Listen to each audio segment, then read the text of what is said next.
Et tout de suite, les conseils du cœur avec Émilie. Bonjour à tous. Alors, je disais donc, moi j'ai passé ma semaine à essayer de trouver ce que je pouvais vous donner comme super conseil love cette semaine.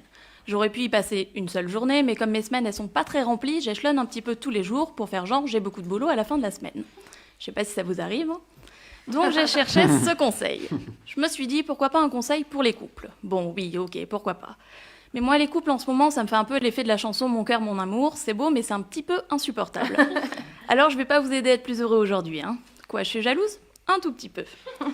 Je me suis dit, pourquoi pas un conseil sur comment trouver le grand... Le quoi déjà ? Ah oui, le grand amour, ce truc-là. On y croit encore ?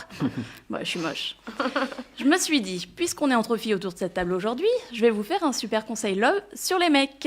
Ah ! Mais je vais pas mettre Thibaut trop mal à l'aise. Merci. Alors je vais plutôt vous parler rencontre en temps de Covid. Au moins, c'est d'actu. L'autre jour, on m'a demandé ce que c'était que mon type de mec. Alors franchement, je suis incapable de répondre à cette question. Je suis sortie avec des grands, des petits, des blonds, des bruns, des sportifs, des artistes, des rigolos, des chiants, des mecs bien et des cons. Vous avez le droit d'avoir un idéal, hein, mais en ce moment, vu la situation, il faut peut-être pas être trop gourmand. Je dis pas de se rabattre sur le premier venu, bien sûr, hein, mais peut-être qu'il faut laisser leur chance à certains mecs qui, de prime abord, ne seraient pas forcément votre idéal.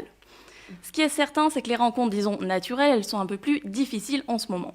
On oublie les rencontres dans un bar ou lors d'une grosse soirée entre amis.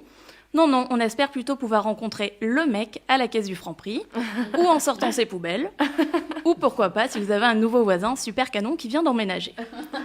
On en vient à sourire au mec de la voirie de la mairie de Paris. On ne sait jamais s'il y avait le futur monsieur moi. J'ai rien contre les mecs de la voirie, hein, qu'on ne se méprenne pas. Avant, je sortais mon chien en survêt, en basket, limite parfois en pyjama. Bah maintenant, au cas où je tombe sur lui, je mets mes petits escarpins, ma petite robe noire trop sexy. Comme ça, je suis prête en toutes circonstances. Je vous laisse imaginer la classe quand il faut ramasser les crottes. Si vous faites partie des sportifs, vous pouvez espérer tomber sur votre futur mec en faisant votre footing au bois de Vincennes. Bah ouais, la transpi, c'est tellement sexy. On s'imagine tout de suite dans un autre univers. Et pour ceux qui se rabattent finalement sur les sites de rencontres, ce qui est sympa, c'est le premier rendez-vous. Bah oui, on fait quoi ? Une balade sous la pluie, un footing, on va faire nos courses ensemble.